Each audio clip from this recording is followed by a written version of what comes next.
Mateus capítulo 8, os versículos 18 ao 22. Começando no versículo 18, assim diz a palavra do Senhor.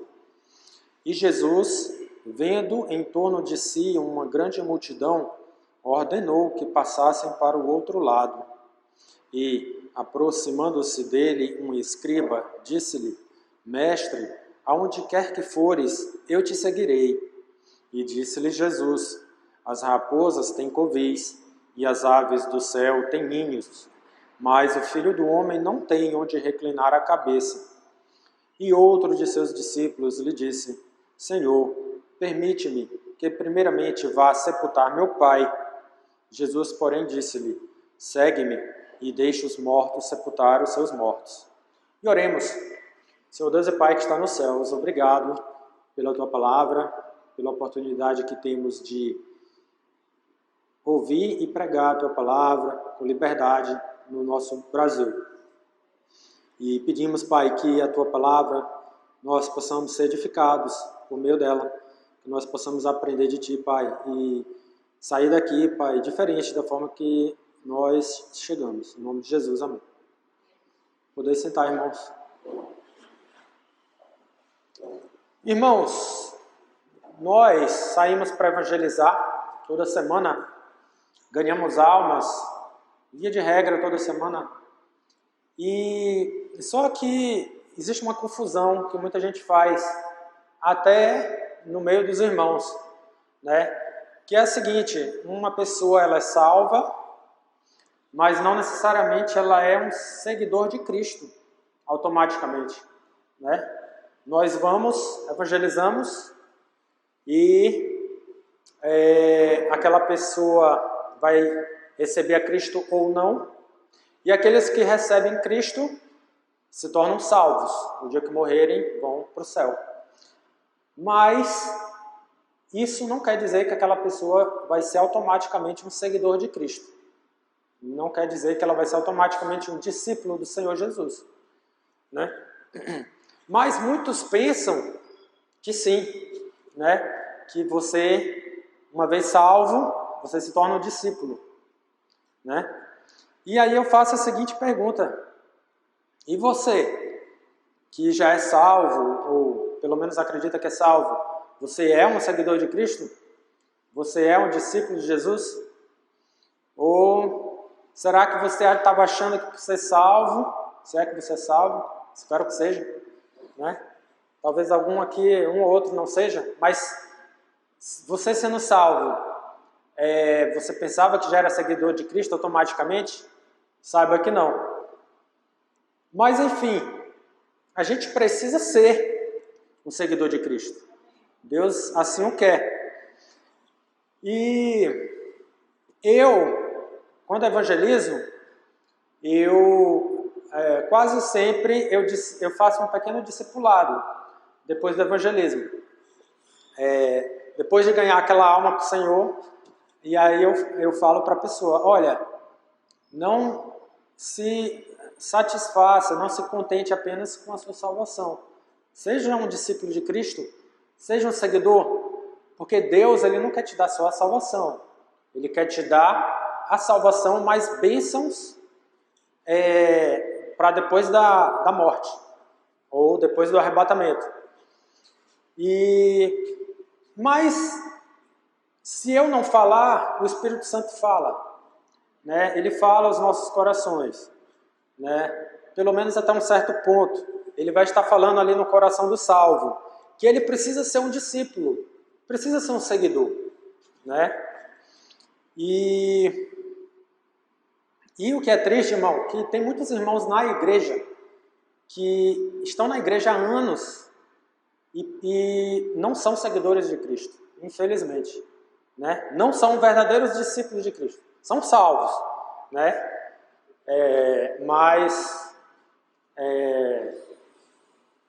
não são discípulos de Cristo, né? Mas aí eu pergunto para você, o que significa, né, ser um discípulo de Cristo? É viver um mar de rosas? É viver bênçãos totalmente? Ou será se tem custos? Será se tem dificuldades? Né? E a mensagem que eu queria trazer hoje, irmãos, que a gente encontra nesse nosso texto, é a seguinte: quem quer ser discípulo de Cristo terá custos, vai arcar com alguns custos. E hoje eu queria falar de 2 custos que aquele que é salvo, que é cristão, e que quer ser um seguidor de Cristo, quer ser um discípulo de Cristo, vai ter custos. E hoje eu vou falar de 2 custos que o verdadeiro seguidor de Cristo, aquele que quer seguir a Cristo, vai ter que ter. O primeiro custo que aquele que quer ser seguidor de Cristo vai ter, nós encontramos aqui no versículo 18, que é o quê? Sofrerá ódio do mundo. Né? Aquele que quer ser um verdadeiro seguidor de Cristo, ele vai ter que sofrer um ódio do mundo. Vamos lá no versículo 18. Do 18 ao 20, a gente encontra isso. Que fala assim, ó: e Jesus, vendo em torno de si uma grande multidão, ordenou que passassem para o outro lado. E aproximando-se dele um escriba, disse-lhe: Mestre, aonde quer que fores, eu te seguirei. E disse-lhe Jesus: as raposas têm covis, e as aves do céu têm ninhos, mas o Filho do Homem não tem onde reclinar a cabeça. Aqui é o seguinte, irmãos. Quando nós queremos realmente ser um seguidor de Cristo, nós vamos ter o ódio do mundo, né? E Jesus, ele está falando que na prática, pelo menos no contexto ali, na realidade, no momento que ele estava pregando, na prática, ele não ia ter um descanso para onde quer que ele fosse. Ele não ia ter pessoas oferecendo uma cama, um lugar confortável para ele ficar, né? Um lugar onde ele pudesse reclinar a cabeça dele e descansar, né? Jesus, ele tinha um ministério onde ele ia de cidade em cidade, e era um ministério cansativo, né? Ele ia, pregava, mas não só isso, ele curava, ele fazia milagres, né? Nesse ministério de Messias dele, e pregava. E o que era interessante é que nesse dia, Jesus, ele tinha acabado de pregar o Sermão do Monte. Era um sermão muito interessante que a gente tem em Mateus 5, 6 e 7. E ele, quando a gente vai lá em Marcos, capítulo 4, vamos lá rapidinho, só para vocês entenderem o contexto. Marcos, capítulo 4. No versículo 35, o que estava acontecendo? Jesus tinha pregado um sermão e aconteceu o seguinte, versículo 35, Marcos 4, 35. E naquele dia, sendo já tarde, disse-lhes: passemos para o outro lado. Então ali já era tarde, Jesus tinha pregado bastante, tinha ministrado ali a várias pessoas, e Jesus ele estava querendo atravessar o Mar da Galileia, que era um grande lago, e ir para o outro lado, né? E aquilo ali já estava tarde, Jesus estava cansado já, né? E eles foram atravessar o Mar da Galileia. E quando ele chegou do outro lado, o que foi que aconteceu? Jesus ele encontrou aqueles 2 endemoniados. Vamos lá em Mateus 8, 28.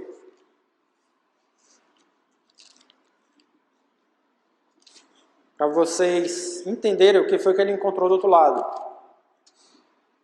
No 8:28, Jesus atravessou o Mar da Galileia, e no 8:28 tem assim: e tendo chegado ao outro lado, a província dos Gergesenos, ou Gadarenos, saíram-lhe ao encontro 2 endemoniados, vindo dos sepulcros, tão ferozes eram, que ninguém podia passar por eles, ninguém podia passar por aquele caminho. E eis que clamaram, dizendo: que temos nós contigo, Jesus? Filho de Deus, vieste aqui atormentar-nos antes do tempo? E andava pastando diante deles uma manada de muitos porcos. E os demônios rogaram-lhe, dizendo: se nos expulsas, permite-nos que entremos naquela manada de porcos. E ele lhes disse: ide. E saindo eles, se introduziram na manada dos porcos, e eis que toda aquela manada de porcos se precipitou no mar por um despenhadeiro, e morreram nas águas. E os porqueiros fugiram, e chegando à cidade, divulgaram tudo o que acontecera aos endemoniados. E eis que toda aquela cidade, repara bem aqui no 34, e eis que toda aquela cidade saiu ao encontro de Jesus, e vendo-o, rogaram-lhe que se retirasse dos seus termos. Jesus, depois de uma tarde de muita pregação, super cansado, né, atravessou um mar. No mar, ele estava tão cansado que ele adormeceu, apesar de que chegou uma tempestade naquele mar, e apesar da tempestade, Jesus estava dormindo, de tão cansado. E aí ele chega do outro lado, tem 2 endemoniados que perturbam aquela cidade, né? É uma perturbação ali para aquela cidade. Ninguém podia passar por uma certa região ali daquela terra. E Jesus resolve o problema, expulsa os demônios. E o que é que o povo faz como gratidão? Chega para Jesus e fala: a gente não quer você aqui, pode ir embora daqui, né? Então, o que é que aconteceu? Jesus, ele estava tendo o ódio do mundo. Jesus, ele não estava sendo bem recebido. Ele estava mostrando ali, como ele estava falando para aquele escriba: olha, eu não tenho onde reclinar minha cabeça. Eu vou chegar no lugar, vou encostar minha cabeça no canto do barco, vou chegar numa aldeia, vou fazer o bem ali, e apesar disso, eu não vou ser bem recebido. Vamos mandar embora. E aí Jesus estava falando para aquele escriba: ah, você quer ser meu seguidor? As raposas têm seus covis, as aves do céu têm seus ninhos, mas o Filho do Homem não tem onde reclinar a sua cabeça. Não vai ser fácil. Você quer ser meu seguidor? Vai ter um custo. Você vai sofrer o ódio do mundo. A gente não está aqui para dizer que seguir a Cristo é um mar de rosas, né? Deus quer que a gente seja um seguidor de Cristo. Mas você tem que saber que se você quer ser um verdadeiro seguidor de Cristo, vai ter custos. E o custo que a gente tem, Jesus falando aqui para a gente, que a gente vai sofrer um ódio do mundo. A gente vai para alguns lugares, a gente vai fazer o bem, a gente vai trazer salvação, a gente vai ajudar pessoas, e no fim, as pessoas não vão nos acolher, não vão não importa se a gente vai estar lá cansado, o pessoal vai pedir para a gente ir embora, vai soltar os cachorros para a gente sair correndo. Até que aqui no Brasil a gente não sofre tanta perseguição. Se vocês não sabem, aqui no Brasil é o país do mundo que menos dá perseguição, né? De todos os países do mundo, o Brasil é o país onde é mais fácil evangelizar. A gente sai para evangelizar, a gente até que é muito bem recebido. Em outros países, você não pode sair e evangelizar, né? E o que será que Deus vai falar para muitos cristãos quando estiver na frente do Senhor Jesus? E Jesus vai olhar: poxa, você não evangelizava? Você era lá do Brasil? Que decepção, hein? Se você fosse pelo menos ali do Afeganistão, ali onde está o Talibã, eu até que entenderia, né? Você não está saindo na rua com a Bíblia na mão, mas e aqui no Brasil, né? Mas enfim, a nossa mensagem é que se você quer ser um discípulo de Jesus, vai ter custos. O primeiro custo que a gente está vendo, que você vai sofrer o ódio do mundo. E aqui, Jesus ele estava sofrendo. Ele chegou ali do outro lado, super cansado, e o pessoal fez um grande bem ali, e aquele povo pediu para ele ir embora. Ó, Jesus, a gente não te quer aqui não, vai-te daqui, pode atravessar o rio de novo, a gente não quer saber se você está cansado. E aí Jesus estava falando para aquele escriba, olha, eu não tenho nem onde reclinar a cabeça. E é interessante aqui que Jesus ele fala o seguinte, as raposas têm covis e as aves do céu têm ninhos. Jesus ele estava falando ali para aquele escriba, olha, eu vou te dar um exemplo de dois animais muito desprezíveis. Os passarinhos são animais geralmente pequenos, né? Considerados desprezíveis por muitos, porque a gente sempre vê por aí voando, né? Às vezes está ali no chão, ninguém liga, o bichinho às vezes cai, morre, o pessoal, ninguém se preocupa muito. E as raposas, para quem não sabe, raposa é um animal muito desprezado por muitos fazendeiros. Para muitos fazendeiros, a raposa é um animal que a existência dele ou a inexistência dele não faria diferença nenhuma. Na verdade, para muitos, a raposa é um animal que dá muito problema. Para quem não sabe, a raposa ela vai para o galinheiro, quando ela encontra a galinha, ela come só a cabeça da galinha e deixa o resto da galinha ali. Quem dera pelo menos a raposa, não sei se vocês sabiam disso, mas a raposa, quando ela vai para um galinheiro, ela come só a cabeça da galinha e deixa o corpo da galinha inteiro ali. Que é um desperdício. Bem que ela podia encher a barriga, né? Poxa, come ali a coxa, o peito da galinha, enche a barriga para demorar para voltar aqui, mas a galinha vai lá e come a cabeça, talvez um pouco do pescoço, tem tão pouca carne, e depois volta, come outra cabeça, depois volta, come outra cabeça. E tem fazendeiro que tem muita raiva de raposa. E Jesus estava dando um exemplo da raposa aqui, um animal desprezível para muita gente, um animal que só dá prejuízo. E Jesus estava falando, até a raposa tem o covil dela, né? Tem onde reclinar a cabeça dela. E as aves do céu têm os seus ninhos. Agora, você escriba, tá?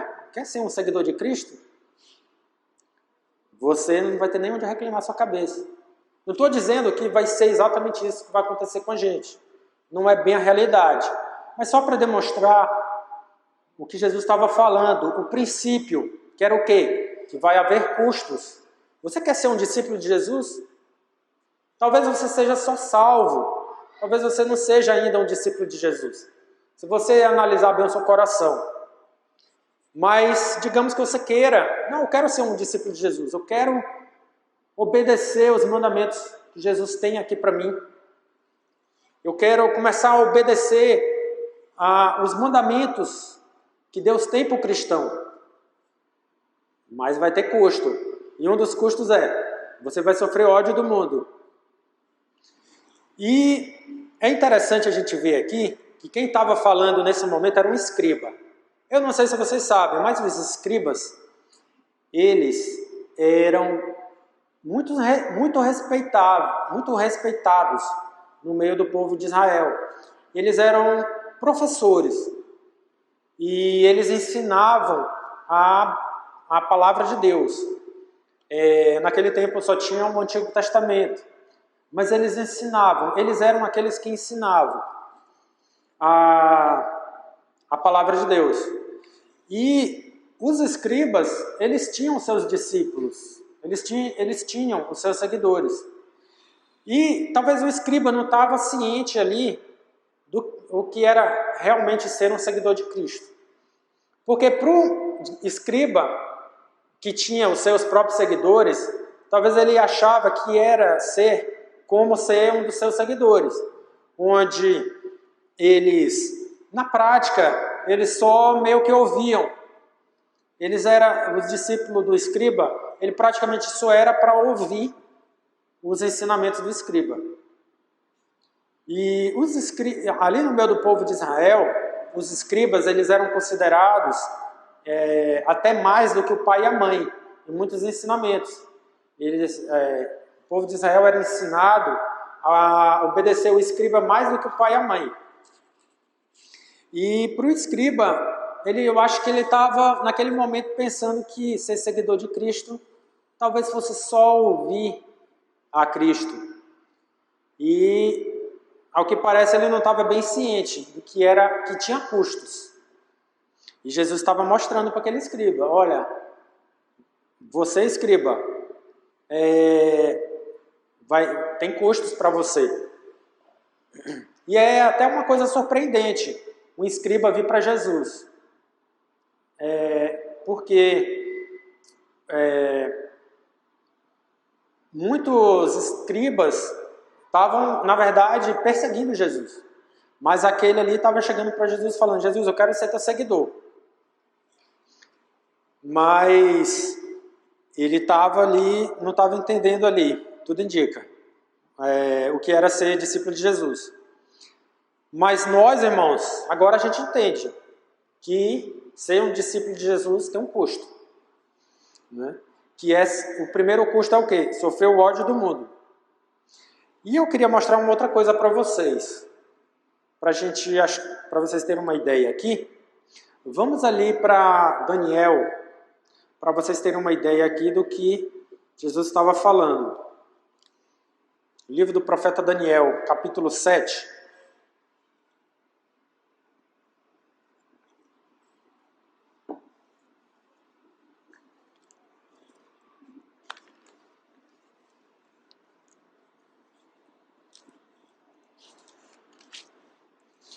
Queria mostrar para vocês um pouco disso que Jesus falou.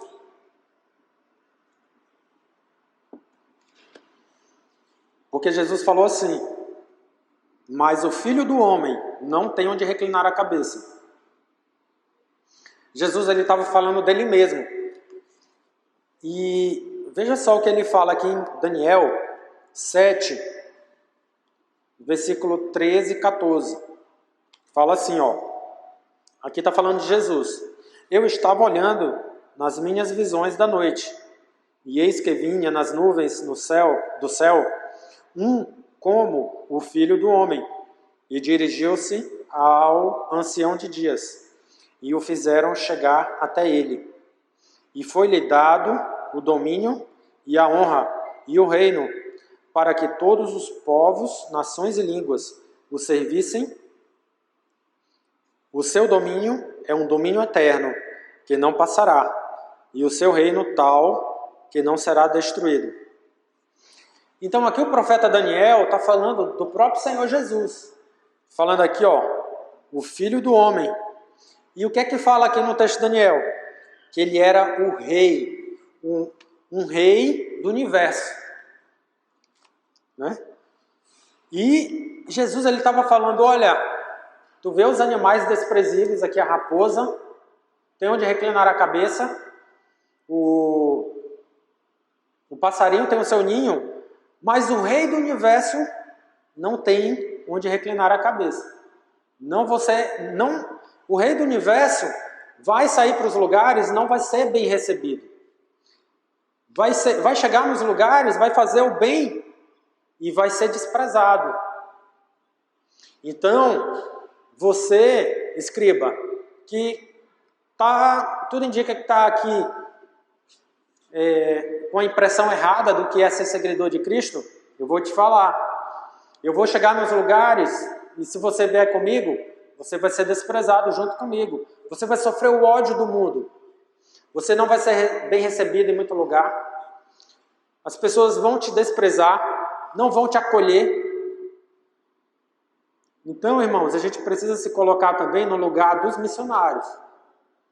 A gente precisa apoiar os missionários. Imagine os missionários que pregam em vários lugares por aí. Eles precisam do nosso apoio. Eles vão chegar em muitos lugares, vão ser desprezados, não vão ser bem recebidos, não vão ser acolhidos. E eles, o que é que acontece? Se a gente ajuda, pelo menos ele vai ter ali como se alimentar, como descansar. Então nós podemos estar ajudando aquele missionário no seu projeto missionário. Seja arrecadando para um sustento, para comprar um remédio, para comprar um alimento para sua família, para ter uma casa um pouco mais confortável. A gente às vezes não tem ideia como é que aquele missionário está, se ele não está com conforto, às vezes ele não está tendo dinheiro para estar tendo um ventilador ligado. Então nós temos que estar fazendo o que esses aqui não fazem, porque muitas vezes eles odeiam, né? Eles odeiam o crente, né? Ou seja, aquele crente ele está sofrendo um ódio do mundo. E nós precisamos estar apoiando esses missionários. A gente precisa lembrar disso. E ao mesmo tempo, a gente lembrar que é um custo que a gente vai ter, se a gente quer ser um discípulo de Jesus. Amém, irmãos? Então esse é o primeiro custo que a gente tem se a gente quer ser um discípulo de Jesus. Se a gente quer ser um seguidor de Cristo, nós vamos sofrer o ódio do mundo. Eu queria falar agora de um segundo custo que nós vamos sofrer se nós queremos ser discípulos de Jesus.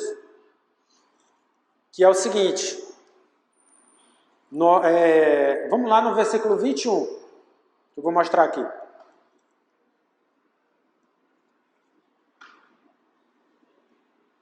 O versículo 21 fala assim: E outro de seus discípulos lhe disse: Senhor, permite-me que primeiramente vá sepultar meu pai. Jesus, porém, disse-lhe: Segue-me e deixe os mortos sepultar os seus mortos.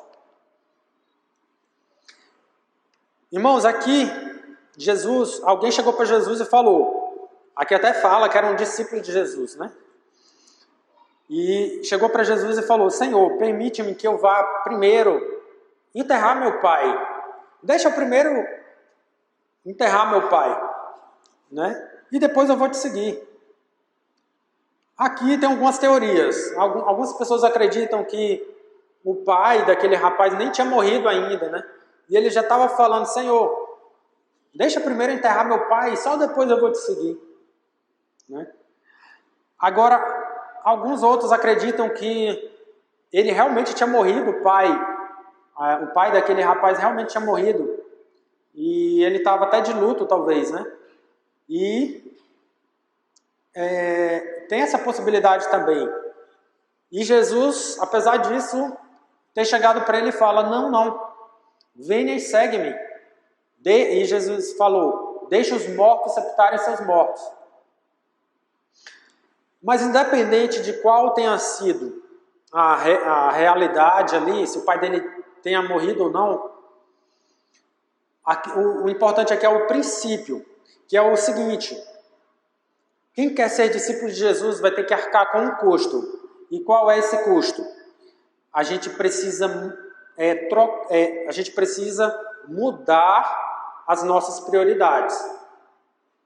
No caso aqui, aquele jovem, aliás, eu não sei se era um jovem, que não fala, diz que é um discípulo, ele tinha uma prioridade, que era enterrar o seu pai.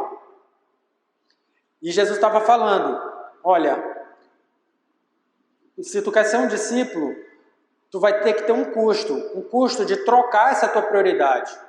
Tu tem uma prioridade de enterrar teu pai, mas tu abandone isso e vem me seguir.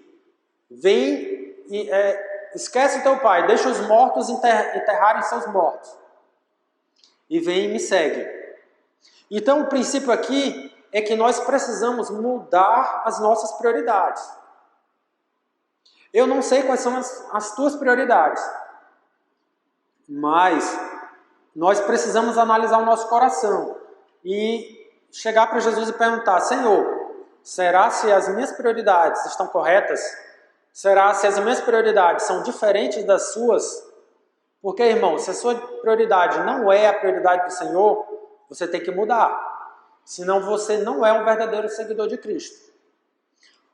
Se a sua prioridade é um familiar seu, não sei o contexto, mas não interessa. Talvez você tenha uma prioridade que não é a que Deus quer, relacionado à sua família, como era desse discípulo, que era enterrar o seu pai primeiro. Talvez você tenha alguma prioridade com relação à sua família, mas o que é que o Senhor fala? Olha, a sua prioridade tem que ser a minha prioridade. O Senhor tem uma prioridade para nós. A prioridade do Senhor para nós talvez seja algo parecido com a que o Senhor tinha para aquela pessoa, que era seguir ao Senhor. No caso, não é exatamente essa para nós, porque o Senhor, Jesus, ele não está aqui pessoalmente, não tem como a gente seguir ele. Mas, com certeza, está na palavra de Deus. A prioridade de Deus para nós, com certeza, está na palavra de Deus. Se a gente não sabe exatamente a prioridade que Deus tem para nós, na nossa vida, com certeza, Deus pode revelar isso para você.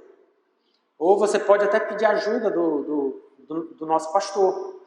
O pastor, pode chegar para ele e falar: ô pastor, eu queria saber qual seria a prioridade para Deus na minha vida. Me ajude a descobrir.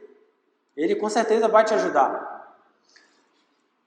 Para muitos, não é uma prioridade o evangelismo.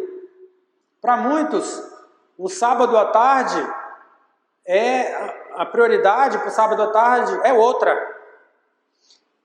Mas eu tenho certeza que para muitos aqui, a prioridade do Senhor, o sábado à tarde, é sair para evangelizar. E pela quantidade dos que saíram ontem, eu tenho certeza que alguns aqui não estão seguindo a prioridade do Senhor. Então nós, irmãos, precisamos olhar para o nosso coração e pedir para o Senhor Jesus ajuda. Porque a gente tem alguma coisa não está certa. Aqui nessa igreja, se essa é uma igreja verdadeira do Senhor, as coisas não estão indo bem aqui. Só 2 saíram ontem para evangelizar. Então a gente precisa ver isso. A gente precisa ver as nossas prioridades. Se elas estão iguais às prioridades do Senhor. Porque o Senhor estava falando: olha, você quer ser um seguidor de Cristo? Você tem um custo que você tem que ter. E esse custo é mudar a sua prioridade. E o Senhor estava falando para aquele jovem: a tua prioridade está errada. Será que o Senhor não está falando para o nosso coração, aqui, nessa noite, que a nossa prioridade não está errada? No sábado à tarde, mas não só no sábado à tarde, no domingo, e na segunda, na terça, na quarta. Será se as minhas prioridades na minha rotina, todo dia, será se não estão erradas? Independente se você acha que não, mas busque ao Senhor, entre na presença do Senhor e procure saber as prioridades que o Senhor quer para você. Talvez um emprego não esteja exatamente correto, talvez um sonho que a gente tem, talvez nós tenhamos um sonho, alguns de nós tenham um sonho de seguir um rumo na nossa carreira, ou seguir um rumo na nossa vida acadêmica, que não é o que o Senhor quer. E a gente precisa analisar isso.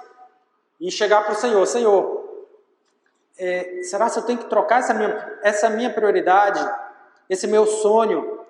Será que o Senhor não tem um sonho diferente para mim? Então, irmãos, a gente precisa ver isso. O Senhor estava falando para aquele jovem: olha, a tua prioridade está errada. A tua prioridade não deve ser essa. A tua prioridade deve ser a que eu quero, e a que eu estou querendo para você É essa outra prioridade aqui. E o Senhor, Ele fala a mesma coisa para a gente. Para alguns de nós aqui, Ele está falando isso. Olha, você tem algumas prioridades na sua vida. Mas o que eu quero é que você mude essa sua prioridade. E passe a ser essa. Ah, mas eu não tenho certeza se Deus quer que... Então, busque a Deus. Procure saber de Deus. Eu posso dizer aqui, com certeza, que muitos aqui estão com prioridade errada no sábado à tarde. Isso com certeza eu posso falar aqui. Mas, nos outros dias da semana, talvez eu não saiba dizer com tanta certeza aí. Os irmãos precisam buscar o Senhor. Peçam ajuda do pastor também. Né? Ele está disponível. Ele com certeza vai ajudar vocês. Né? E com certeza o Senhor, se você for sincero em oração para o Senhor, Ele vai te mostrar também. Ele vai estar ali mostrando outras prioridades para você que você deve adotar. Amém, irmãos?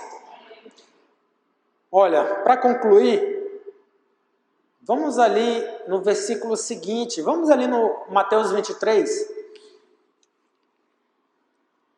É interessante que é o versículo seguinte. Foge do nosso texto principal, mas ao mesmo tempo é o versículo seguinte. Mateus 8, 23. Repara bem aqui o que a gente tem aqui. Mateus 8, 23 fala assim: E entrando ele no barco, seus discípulos o seguiram. E eis que no mar se levantou uma tempestade, tão grande que o barco era coberto pelas ondas. Ele, porém, estava dormindo. E os seus discípulos, aproximando-se, o despertaram, dizendo: Senhor, salva-nos, que perecemos. E ele disse-lhes: Por que temeis, homens de pequena fé? Então, levantando-se, repreendeu os ventos e o mar, e seguiu-se uma grande bonança. E aqueles homens se maravilharam, dizendo: Que homem é este, que até os ventos e o mar lhe obedecem? Então, irmãos, eu não sei se vocês lembram que eu já preguei essa passagem aqui. E que era mais ou menos as bênçãos que tem quando você se torna um seguidor de Cristo. E mais o que eu queria chamar a atenção aqui é que se você decidir por ser um seguidor de Cristo e você decidir por arcar com os custos de ser um seguidor de Cristo, que é sofrer o ódio do mundo e mudar as suas prioridades, o Senhor vai fazer o que Ele fez aqui com aqueles discípulos que estavam com o Senhor no barco. Veio a tempestade e o Senhor fez o quê? Ele guardou aqueles discípulos. Ele cuidou deles. E Ele fez até um milagre que fez com que aquela tempestade se acalmasse e aqueles discípulos fossem salvos naquele momento. E aí eu faço a pergunta, porque, irmãos, a tempestade vai vir.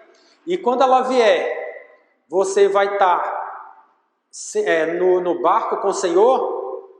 Vai estar ali como discípulo? Ou você vai sofrer as consequências da tempestade?